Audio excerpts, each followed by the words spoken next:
जोहार आमर भाषा थी आज खबर के आपण को स्वागत। ऐतिहासिक गंधमार्दन आंदोलन नेता निरंजन विद्रोही गलाकाल विशाखापाटनार गोटे घरोई डाक्तरखाना देहांत हो जाइए। मृत्यु बेल के 68 बछर होता। किसी दिन आगनु ताकू भवानीपाटना डाक्तरखाना भर्ती करा जाइथिला। सेठाने ताकू स्क्रब टाइफस चिन्हट करा जाइथिला। अवस्था खराब होवानु ताकू विशाखापाटना निया जाइथिला।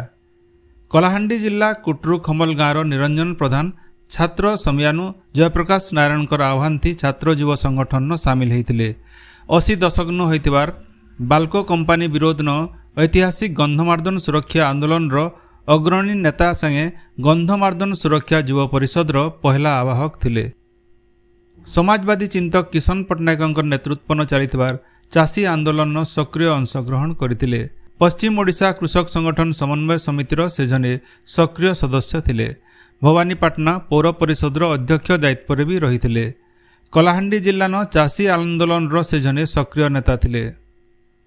तांकर देहांत खबर सुनिकरी तांकर सहयोगी गंधमार्दन सुरक्षा आंदोलन नेता और पश्चिम ओडिशा कृषक संगठन समन्वय समितिर आवाहक लिंगराज अशोक प्रधान, चाषी नेता शिव प्रसाद प्रधान, नियमगिरी सुरक्षा आंदोलन नेता लिंगराज आजाद गहिर शोक प्रकाश करिछन। विश्व दक्षता प्रतियोगिता थी अंशग्रहण करथिबार प्रतियोगी मानकु मुख्यमंत्री मोहन चरण माझी भुवनेश्वर लोकसेवा भवन ठाने सम्बर्धित करिछन। इ विश्वस्तरीय प्रतियोगिता थी ब्रोंज पदक पाइथिबार अमरेश साहू को मुख्यमंत्री 25 लाख टंका आउ मेडालियम फॉर एक्सेलेंस हासिल करथिबार गेडेला अखिल को 5 लाख टंकार पुरस्कार देथिले। यह अवसर में मुख्यमंत्री कहिछन जे ओडिशार पिलामानकर दक्षता इहादे पूर्थिर नजर के आसी पारिछे। आयबा दिने ओडिशान दक्षता विकास के गोटे आंदोलन थी परिणत कराजिबा। राज्यर शिक्षा व्यवस्था थी सबुठानु बढ़िया प्रणाली आनबार लगी सरकार चेष्टा जारी रखिछन। शिक्षा भित्तिभूमि के मजबूत करबार लगी बजेट थी बिल व्यवस्था करा जाइछे बोली मुख्यमंत्री मोहन चरण माझी कहिछन। राष्ट्रपति पुरस्कार पाइथिबार कृति शिक्षक डॉक्टर दुती चंद्र साहू आउ संतोष कुमार करंकु संबर्धना देवार समय थी मुख्यमंत्री इटा कहिछन। देवगढ़ जिला सांबादिक संघ और भागवत नंद स्मृति कमिटी तरफु देवगढ़ सेंटर फॉर कल्चर ठाने समाजसेवी स्वर्गत भागवत प्रसाद नंदंकर 4 नंबर श्राद्ध वार्षिकी पालित जाइए।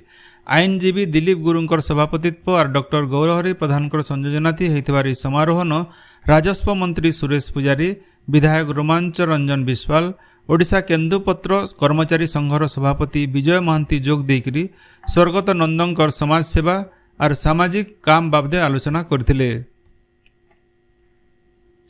बरगढ़ जिल्लार भिन्न भिन्न महाविद्यालय ठाने गलाकाल जातीय सेवा दिवस पालन हो जाइए। बरगढ़ पंचायत कॉलेज न गोटे रक्तदान शिविर आयोजन होता।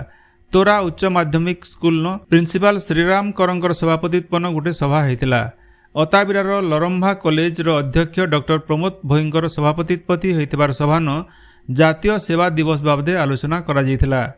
भटली ब्लॉक कमगा उच्च माध्यमिक विद्यालय अध्यक्ष प्रेमानंद पटेल अध्यक्षता न होइतिबार समारोह थी ये दिवस पालन बाबदे अध्यापक अध्यापिका माने बुझाइथिले। मांडोसिल डिग्री कॉलेज न ये अवसर होइतिबार सभा थी कॉलेज अध्यक्ष विनय रंजन पंडा अध्यक्षता करथिले। चाषीर नु धान घिनिकरी प्राप्य प्रदान थी ठकामी करिथिबार बरगढ़ जिल्लार जने व्यवसायी के बरगढ़ सदर थाना पुलिस गिरफ करिछे। गिरफ अभियुक्त जनक बरगढ़ बिसीपड़ार उमंग अग्रवाल बोली पुलिस सूचना देइछे। बरगढ़ पासर अड़गाँर 6 जन चाषींकर धान से गला वर्ष जनवरी मासे घिनिथिले। से बाबद न से चाषी मानकु देइथिबार चेक बाउंस होई जाइथिला। तार उतारू से फेरार थिले। ई बाबद न अड़गाँर सत्यदत्त मिश्र सदर थाना गोटे लिखित अभियोग करथिले। ताकर अभियोग आधार थी सदर थाना पुलिस भुवनेश्वर नु अभियुक्त के गिरफ करी कोर्ट चालान करिछे। संबलपुर जिल्लार 200 एकड़ जमीन गोएटपोक काहालिया और चकड़ापोक लगी। वर्षार लगी स्थिति नियंत्रण अच्छी बोली कृषि विभाग तरफ सूचना दि जाइए। सियाड़े कटक जातीय चाउल गवेषणा केन्द्र निरीर 3 जनिया विशेषज्ञ दल संबलपुर और बरगढ़ जिल्लार धान चाष होइतिबार इलाका बुली देखिकरी रोग पोकर अनुध्यान करुछन। आज जिला स्तरीय बैठक नु रोग पोक दमन लगी रणनीति तैयार करा जिबा बोली विभाग तरफ सूचना मिली छे। बलांगीर जिला मोरीबाहाल ब्लॉक 59 नंबर जातीय राजपथ गुरुंडा और भोईपड़ा मझान थिबार गोटे बंद भितरु 2 जन जुआन पिलांकर मृतदेह उद्धार करा जायछे। मृतक 2 जन सिंधेकेला थाना परासरा पंचायत बालबैंक गाँव बोली जना पड़ीछे। बंद भितरु गोटे मोटरसाइकिल भी मिली थिबारनु दुर्घटना थी सेमानकर मृत्यु होइतिबार अनुमान करा जाउछे। पुलिस तरफु घटनार तदंत चलीछे। बरगढ़ पौर परिषद न यूजर्स फी असूल कला बेले रसीद न टेम्परिंग करुथबार जना पड़ला उतरु पौर कर्मचारी विरोध न परिषद तरफु कार्यानुष्ठान निया जायछे। परिषदर 2 जन कर्मचारी को चाकरी बहिष्कार करा जायछे। सेंता जने कर्मचारी को चाकरी निलंबन करा जायछे बोली पौर अधिकारी सूचना दैछन। सम्बलपुर श्री श्री समलेश्वरी पीठ न शारदीय दशहरा लगी मूलाष्टमी तिथि न 16 दिनिया पूजा मूल होइछे।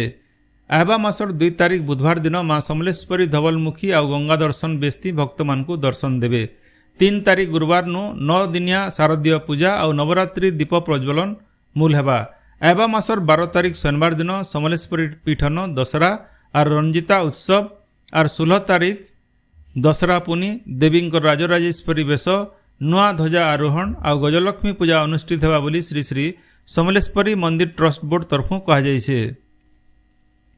सुवर्णपूर्ण अधिष्ठात्री देवी सुरेश्वरी सहित जिलार माहेश्वरी पीठ मानके सुलह पूजा मूल होइछे। सकाले देवी स्नान उतरु पारंपरिक नीति थी मंगल आलती और पूजा मूल होइतिला। हेंता बौद्ध जिला पुराणा कटक शक्तिपीठ माँ भैरवी ठाने सुलह पूजा मूल होइछे।